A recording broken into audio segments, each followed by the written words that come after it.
Welcome to Mythic Tales of Hope by the Elven Scholar. Please feel free to grab a spot by the fire while we recall tales from the elves and Fee, stories of hope and adventure shrouded in the mists of legends within the depths of time. Together we can explore our past and reawaken the stories of old. Welcome to all of my Elven, Fae, and Otherkin family to another episode of Mythic Tales of Hope by myself, the Elven Scholar. Today is going to be pretty packed with legends from ancient Greece, from tales from ancient Ireland.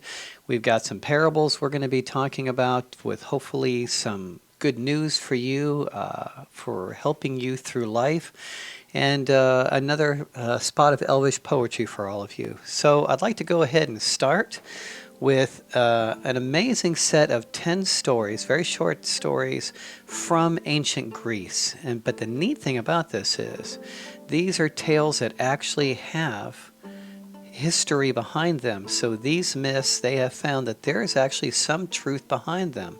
So I'm going to play you an audio clip of, again, all of these stories, and with an explanation of why some of these ancient myths have an element of truth to it. You know, it was kind of said in Lord of the Rings where it goes, you know, the stories turned into legends and legends eventually into myths. Tolkien said it, as well as so many others have, that within myth there is a grain of truth. And so you're going to hear how so many of the Greek tales actually did. So let's go ahead and do that first, and then we'll head over to ancient Ireland after that with the legend of the Princess Tuag, an Irish tragedy. Okay, I hope you enjoy this. Today we're showing you 10 ancient Greek myths that turned out to be true. The mermaids. In Greek mythology, mermaids and sirens were irresistible sea creatures, half fish and half woman. With the sweetness of their song, they lured sailors to a terrible fate. In Homer's Odyssey, the Greek hero was advised by the sorceress Circe to put wax in his ears so he wouldn't be able to hear their voices. However, he wanted to know if he could resist the temptation, so he tied himself to the mast while the members of his crew were deaf.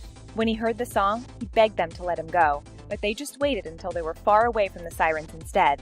And as a man had the strength to escape them, the sirens flung themselves into the water and perished. But Odysseus is not the only one who saw a mermaid. John Smith, better known for meeting Pocahontas, met one too. He described her as a green-haired woman swimming in the water who was by no means unattractive. She dived into the water, and this was when he was shocked to see that she had a tail. Smith is not the only one who claimed that he saw a mermaid, but these men are all missing something: evidence. However, if you want to see real-life mermaids, there are plenty of people out there who want to become one, and you could become a sea creature too if you wanted to. Cyclops. In Greek literature, Cyclops are one-eyed giants who are part of different stories. In Homer's Odyssey, they were portrayed as cannibals who lived in a distant land. When the hero and his men found a cave filled with food, they were quickly surprised by a giant who trapped them and ate many of the men. To make sure that he wouldn't be the next one to end up in his stomach, Odysseus gave him some wine. When the giant was drunk, the hero told him his name was Nobody, made him blind, and heard the Cyclops screaming that nobody heard him. And this is how he got the chance to escape. But once you see a Cyclops in real life, you won't want to run away from it. Just look at this beautiful goat with one eye. No one thought that it would survive, but after a week, this precious creature was still alive and walking on its 4 feet. But this is not the first time that we see something like this. This rare condition is called cyclopia, which is characterized by the brain failing to develop into 2 hemispheres. This is why the skull forms only one eye socket. It can happen in humans too, but unfortunately, there is no happy ending. We believe that ancient Greeks could have seen it in the past and used it as an inspiration for their stories. The Olympics. In ancient times, the Olympics were not only a competition, but they were also associated with a myth. 3,000 years ago, Zeus, the father of the Greek gods, fought and defeated his father for the control of the world. When he won, a temple and a statue were built for him in the valley called Olympia.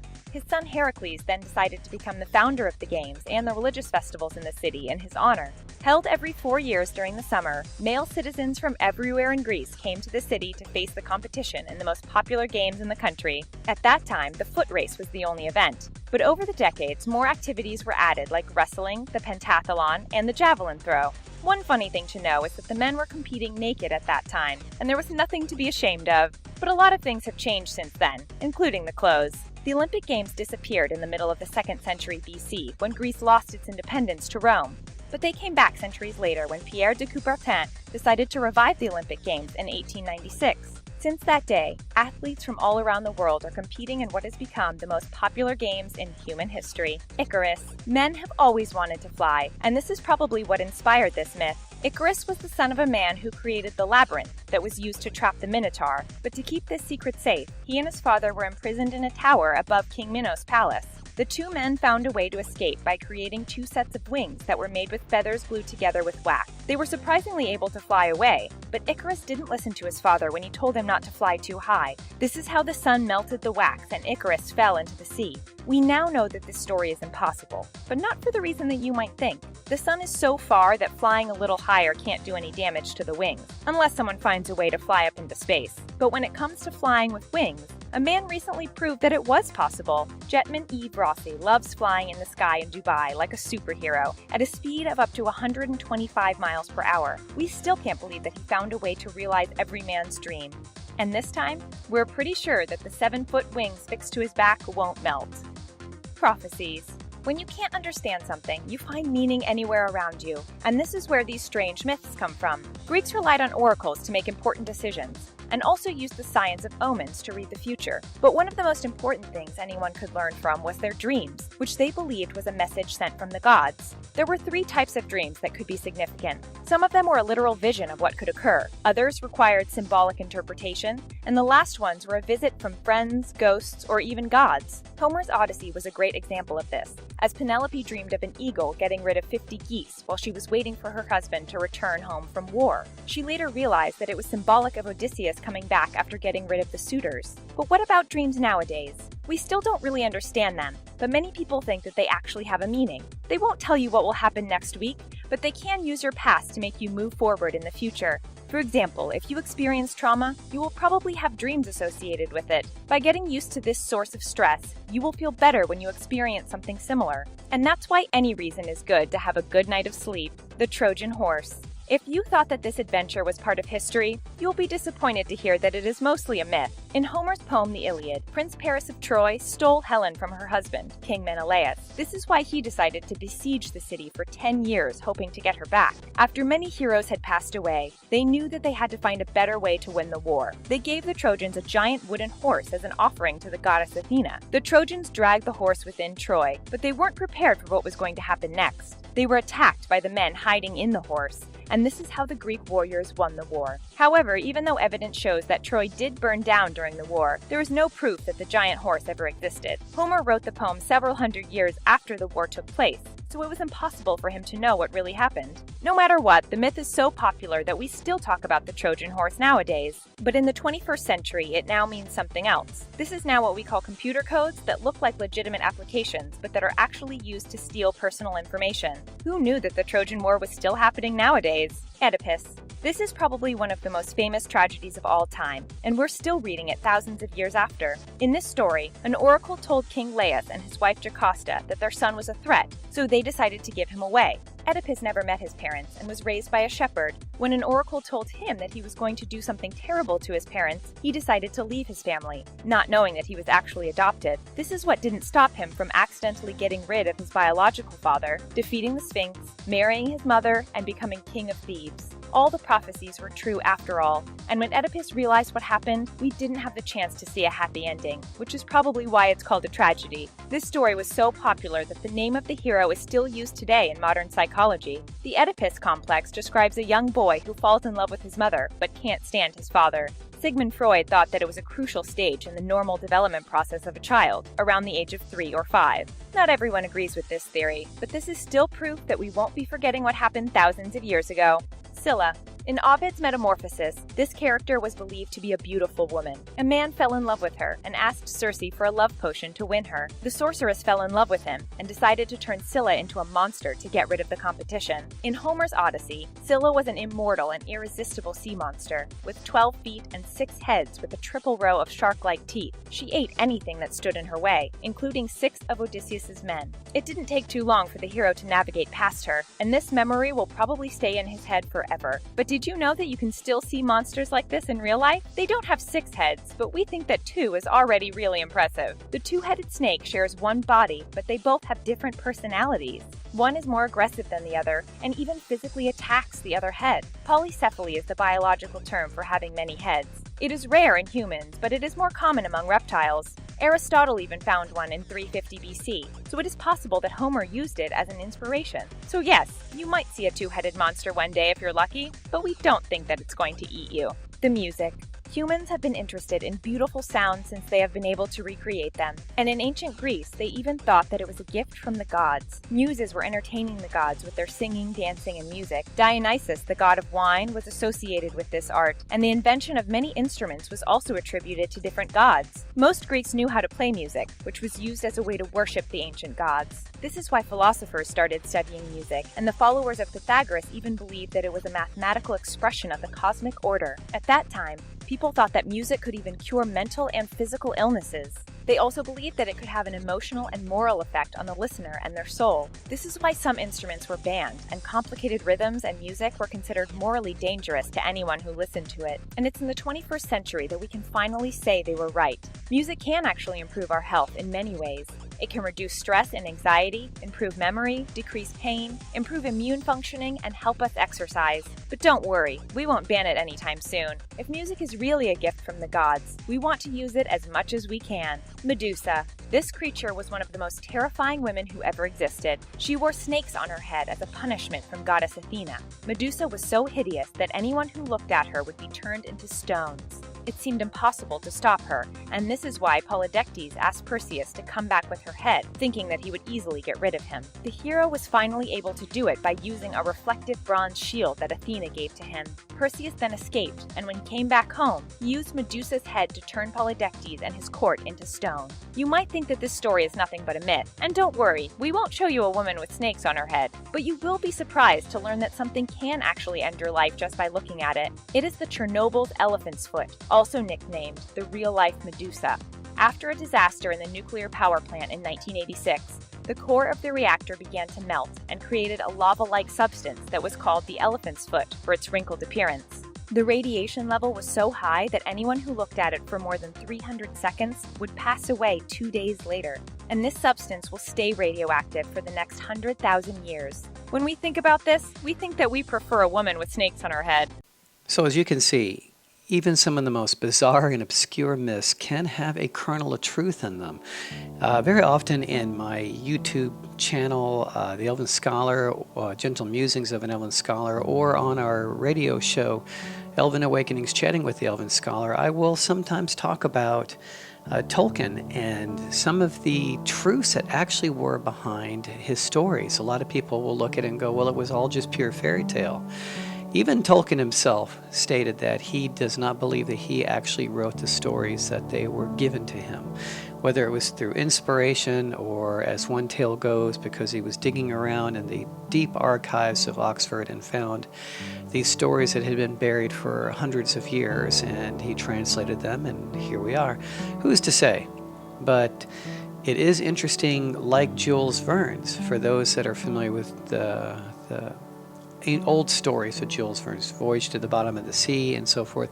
This was somebody who wrote, 150 years ago, talked about going to the moon and submarines that would go deep into the ocean, and he described them in detail. Now, he was just a science fiction fantasy writer, and yet so much of what he said actually came true.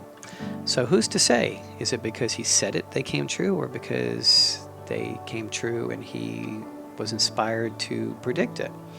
And again, with Tolkien, so many things. For example, they found under the water, under the ocean, off of England, they found a forest that they said looks like what they would have expected to have been Middle Earth. And they knew that this happened from when the last ice age was, and most of the water was held in ice. And so England was actually attached to the main continent of Europe. And they drew an outline, basically what it should look like, and lo and behold, it very closely matched what Tolkien said would look like Middle Earth. So again, there is truth in myth. It just depends on how far we want to believe and how far we want to dig into the history and science of it. All right, well, we're going to go ahead and now head over to Ireland again. And this is the legend of the Princess Tuag, and this is an Irish tragedy. And she was a princess in Irish legend. Story says that she was so beautiful that she even attracted the attention of a god. who sent a bard to kidnap her. However, tragedy struck and the princess lost her life during the attempted kidnapping. The place where Tuag lost her life, the River Bon, is associated with her legend, and its estuary still to this day bears her name. So let's get into it, and we'll talk about her throughout her whole life. It's an amazing tale, and again, how much of this is truth. And we'll go ahead and start with the infant Tuag. According to Irish legend, Tuag was the daughter of Conall Calamaric, a high king of Ireland. There are different opinions as to when Conall lived, ranging from between the 4th and 2nd centuries BC. It is thought that Conall had a short reign, which ended violently with his death at the hands of his successor. Consequently, not a whole lot's known about his exploits. However, the stories say that Conall had an infant daughter, Tuag, who was given to a foster family following his death. Even as an infant, she was renowned for her beauty, and news of this spread far and wide. Eventually, this news reached the court of Conall Moch, another high king of Ireland. Interesting, Conall is thought to have lived about a century or two after Conall. Well, that means that Conall could not have been a contemporary of her and her father, but in any case, the legend states that Conall wanted to adopt the princess, so who knows who's right. Although he was a high king, Conall did not have the power to simply take her away from her foster family. Therefore, Conall sought the help of Ferfi, a famous druidic bard. Ferfi established his fort on the banks of the Bon River and was notable for his mastery of the harp. The bard sang of heroes and legends and was able to move his audience to laughter or tears as he pleased. Such was his skill that all the chiefs and kings of Ireland sought his presence at their courts. Needless to say, Ferfi had no trouble at all in accessing the house of Tuag's foster family. As soon as the bard's eyes laid on the infant princess, he composed a song to praise her. Ferfi's song was not just any song, but a powerful lullaby that caused his listeners to fall into a deep sleep. Once this was achieved, the bard swaddled her in a warm blanket, lifted her from her cradle, and brought her to Conall's court. In other words, Ferfi kidnapped the princess for the high king. Conall was pleased with Ferfi's accomplishment and rewarded the bard with plenty of gold. The high king placed her in the care of his female attendants and kept the princess away from his chiefs and his princes. When the princess reached the age of 10, Ferfi would return to provide her an education in music and in the laws and legends of the land. This was the agreement made between Conall and the bard. As the years passed by, the young princess grew in grace and beauty. Eventually, Tuag reached the age of 10, and Ferfi returned to Conall's court as promised. The bard brought the princess back to his own fort. This became her home for the next few years of her life. Once a year, Ferfi would bring her back to Conall's court, where the princess would display the progress she had made in the past year, and to entertain the court. It soon became clear that the young princess was taught well by Ferfi, and she proved to be a skillful musician. Additionally, she was noted for her intelligence. And furthermore, she was becoming an extremely beautiful young lady. In spite of all her positive qualities, no one dared to ask for her hand in marriage. It is thought that any would-be suitor was put off by the very idea that they had to first get past the princess's foster father for obtaining her. It is also believed that Tuag was destined to marry a great and powerful king, perhaps Conall himself. Tuag's qualities were such that she was not only attracted the attention of men, but also that of the gods, in particular, Manannán mac Lir, the mighty god of the sea. According to Irish mythology, Manannán was a member of the Tuatha Dé Danann, a race of supernatural beings. According to one version of the legend, Ferfi was a descendant of the Tuatha Dé Danann himself, and it was thanks to them that he was such an accomplished bard. This, however, was not a freely given gift, and the Tuatha Dé Danann could one day ask Ferfi for a favor. Indeed, this eventually came in the form of a request from Manannán himself. As one might have already guessed, the sea god wanted the hand of Princess Tuag in marriage. Ferfi was definitely caught between a rock and a hard place, as he knew that whatever he did, he was bound to offend someone powerful. Initially, he tried to put aside Manannan's request, but his herbs and potions were incapable of soothing his anxieties. His skill with the harp began to deteriorate, and he had trouble remembering ancient lore. At the same time, Manannan tried to entice the bard with promises of gold, even greater skill with the harp, and hidden knowledge. That can be very tempting. In the end, Ferfi relented and resolved to bring Tuag to the sea god. According to one version of the story, Ferfi disguised himself as a woman and played a lullaby with his harp. This put the princess to sleep, which allowed him to kidnap her for a second time, and to bring her to Manannan. As previously agreed with the sea god, Ferfi was to sail to the sea god's domain. Back then it was thought to be the Isle of Man. The bard brought the princess to the mouth of the river Ban, and laid her on a sandbank called Ton's Bank, while he went to fetch his boat. According to legend, the storm god was buried under this same sandbank. When Ferfi returned, Tuag was gone, as a huge wave had washed over the sandbank and carried the sleeping princess out to sea, where she drowned. The mouth of the river Ban, where this tragedy took place, became known as Evhir Tuag. As for Ferfi, he feared the raft of Canar and tried to escape from Ireland. He set sail, but was caught in a storm, and he too was drowned when his boat capsized. A little bit of a lesson there that, like in the case of Ferfi, don't relinquish your ideals. In the end, no one liked him, and he ended up dying. And all the treasures and riches he was promised didn't matter because he didn't live true to himself. He knew it was wrong what he was doing. Be true to thyself.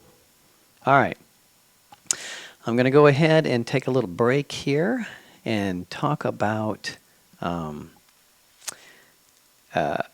of my ancient poems that I wrote a very long time ago.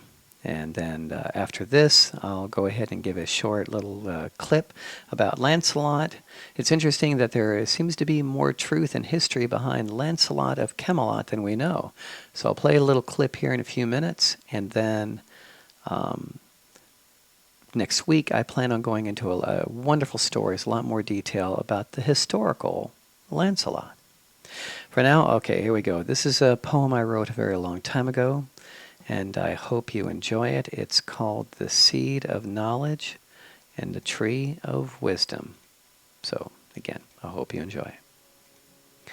You came to me to dampen your thirst from the well of love within my soul, to pass the gift of life's desire from one heart to heart and soul to soul. Can you feel the tears I shed in peace, or the wounds that lay open to fear? Can you see where my life's blood was spent? Can you know the secrets of my tear? Will you fathom the depths of my sea, or partake of the life we have led? Will you see the truth hidden within, or find a mirror to bear your seed? It has been said that we pass along the wisdom to children of our ways, but all I can do is gift a seed, one made from the fabric of my days. As a seed, its life is where it falls. Will it land upon the lonely stone, or by grace will find the dampened loam, with its thirst quenched from the gift of rain? Will it die in vain? The choice is yours, or sprout into the tree of wisdom. With your mind and heart you feed the loam, or lay it bare to die in waste. Up next is a tiny tale brought to us again from the ancient Zen archives, and it was called The Parable of the Poisoned Arrow. It's again a very simple little story, and with those usually come pretty wonderful, deep little lessons. And in this case, it's about not getting so wrapped up in the minutiae of details, not trying to get so wrapped up in anything other than what's going on in the moment. We don't have to get wrapped up in the metaphysics or try to explain every single detail in our life. Sometimes all that matters is right now, what's happening right in our life. So again, great little tale. It's meant a lot to me over the years. I hope you enjoy it. It's by one of my favorite YouTube channels, Sacred Science. I hope you give them a listen. Here you go. The Buddha tended to tell his disciples not to waste their time and energy in metaphysical speculation. Whenever he was asked a metaphysical question, he remained silent. Instead, he directed his disciples to more practical efforts. One day, when he was questioned on the problem of the infinite versus the finite, the Buddha said, whether the world is finite or infinite, limited or unlimited, the problem of the liberation of your suffering remains the same. Suppose a man is struck by a poisoned arrow, and the doctor wants to take out the arrow immediately. But suppose this wounded man does not want the arrow removed until he knows who shot him, his age, his family, and why he was shot in the first place. What do you suppose would happen? If he has to wait until all of these questions were answered, then he might surely die before coming to an understanding. Life is so short. It must not be spent in endless metaphysical speculation that does not bring us any closer to the truth. Speculation and inquiry is a beautiful thing. But first, let us remove the arrow. Coming from the Buddhist teachings of the 14 unanswerable questions, this parable is often taken as a lesson on grounding teachings and being practical in one's search for answers. As is often the case with the Buddha, his philosophies and approach to life were grounded not in theories or speculations, but in practical application and the desire to solve real-world problems. Gautama often saw suffering as simply another problem in life, one that required solving, and was perhaps even the most important problem to solve. As such, he used this parable to help us understand the difference between what was a useful use of our time and what wasn't. After all, life is said to be an experiential journey. How can we participate in it if all of our time is taken up answering the exact and precise nature of the world we live in? In other words, whether you believe the world is eternal or not, spiritual or material, you can't deny that we all have to face the reality of birth, old age, sickness, death, and suffering at some point. No amount of why or how questions will change that. When Gautama became enlightened, it wasn't through a revelation of esoteric knowledge that could be explained or talked about. No, it was an insight into the true nature of reality through direct personal experience that he tried to share. In much the same way, spiritual speculation is worthless without first grounding it in personal insight and an understanding of how it can help the world and yourself. Perhaps there's also something here about tackling the biggest problems first. By understanding our suffering and working to solve it, it opens up our short time here for asking better and more practical questions and how we can better our own lives and the lives of others.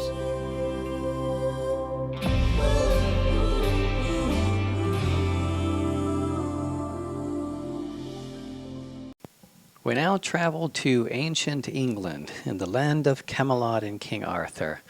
As I promised, we're going to have a very short clip here that gives us a brief introduction into a little bit of the history and background of Lancelot. He is obviously my favorite knight. He believed in absolute honor and truth and chivalry and peering into your own heart. I know that according to the legend, he had a little problem with that towards the end. But it's a great tale because there is so many lessons into it about being true to oneself. All right, so I'm going to play this little clip here, and then, like I said, next week we'll get into a lot more detail, wonderful stories about Lancelot himself. So hope you enjoy it. Sir Lancelot is certainly the most famous of all King Arthur's knights. He was regarded as the most skillful and brave knight who ever existed. Lancelot was idolized by all other knights of the Round Table, given that no other knight could symbolize the ideal of medieval chivalry so perfectly as he did. The renowned knight is the son of King Ban of Benwick with Queen Elaine. His father's kingdom was in present-day France, and what happened to be surrounded by enemies. In a quarrel against his rivals, his father perished at a time when Lancelot was just a baby. After his father's death, the Lady of the Lake emerged and took the little Lancelot from his mother's arms to be raised in the legendary Avalon. He was raised there by the fairies and received training in martial arts by the renowned knight Peleus. When the youngster turned 18, he appeared before King Arthur's court with the name of Lancelot Lake. On the Pentecost day, he was knighted, crossing paths with the woman who would become the love of his life. This was Queen Guinevere, wife of King Arthur. Lancelot was deeply loyal to his king, but was constantly tormented by the love felt for his queen. The knight wandered the world and conquered an unrivaled reputation after defeating the most dangerous villains and being the winner in duels against the bravest knights. His adventures spread his name all over the world, and his deeds were sung by bards in every corner. These songs inspired their listeners to find the path of virtue. The Lake Knight became the best among the Round Table, and so he was considered King Arthur's champion. The knight engaged in several duels to defend the honor of his king and his beloved queen. Lancelot was a chaste knight. His heart belonged to Lady Guinevere, and therefore he did not get involved with any other woman. Taking advantage of that passion, King Peleus deceived Lancelot with magic tricks and lies. The knight ended up in the arms of the king's daughter, since, due to an act of magic, he believed that he was embracing Guinevere, his true love. His son Galahad was born from that union, who would one day surpass even his father as a knight. After finding the truth of his marriage, he abandoned his father-in-law's kingdom. When he returned to Camelot, the knight's love for his sovereign became irresistible, and Lancelot and Guinevere started to meet each other in secrecy. With his soul tainted by the sin of adultery, Lancelot failed in his quest for the Holy Grail. The traitorous knight Mordred denounced Lancelot's betrayal, and a major conflict erupted in Camelot's court. Lancelot traveled to his lands in France. Mordred, whose ambition was to undermine Arthur's kingdom, instigated the king to seek revenge. Mordred took advantage of a now unprotected kingdom and attempted to take the throne for himself. Arthur was forced to stop his campaign abroad and return to defend his throne. Lancelot set off to Arthur's kingdom to help him and attempt a reconciliation, but it was already too late. Arthur was killed in battle. The knight retreated to Glastonbury Abbey in order to cleanse his sins. In turn, Guinevere retreated to a convent. Lancelot had a melancholic death, plunging into a deep depression with the news of Guinevere's death. His name became a legend, and his bravery and abilities made him a knight role model.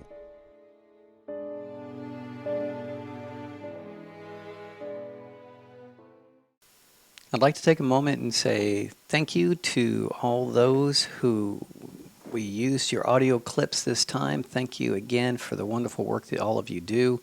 For the Lancelot clip, I'd like to say thank you to Mythology Dictionary, a YouTube channel, and as always to Spirit Science for their donations of the parables from Zen stories. And finally, I'd like to also say thank you for the 10 ancient Greek myths, the wonderful work that the group called The Things, the wonderful YouTube channel. Well, that's it, my Elven, Fae, and other kin family. I hope you enjoyed the few tales that we told today and the poem. The purpose to all this is to remind us of the past and to help bring some myth and magic back into our days today, back into our lives, so that it's not all completely forgotten. As always, thank you for listening, my friends, and until we are together again next week, may you all be blessed by the elves. My name is Dr. Erendiel Spendalelas, and I am the Elven Scholar. Namarie. When you go to college, you expect the high halls and libraries filled with old books. But much has changed, and in today's world, online schools have exploded in popularity. Please join us at Lambingomor, the world's first online college with a nod towards Elven and humankind alike. With Lambingomor, you can start a new career or a new life in the holistic health field. Learn a new Elven language, study history and culture or the environment. We believe everyone deserves an affordable education with personalized attention. We provide full certifications in the following fields: Home Herbalist, Reiki Levels 1 through Reiki Master, nutritionist, first aid, Elven history and culture, Elven languages, Quenya and Sindarin, anatomy, botany, introduction to archaeology, ecology, astronomy, and Elven laws of manifestation and meditation. We also offer full diplomas in the fields of medical herbalist and medical nutritionist. More classes are being added. Many students have already found new careers in these fields. You can pay for your classes outright or join a low-cost monthly subscription which allows you to take as many classes as you like at one time while you maintain the subscription. This college was founded to give you a chance to expand your horizons while believing in who you are. All classes are certified and are aimed at helping you start a new life and a new career. Adult study programs for both elves and humans alike, designed specifically for you. You can find us at www.elvenscholar.org. Discover what is inside of you. Be who you are at Lambengomor, the Elven School of Lore Masters.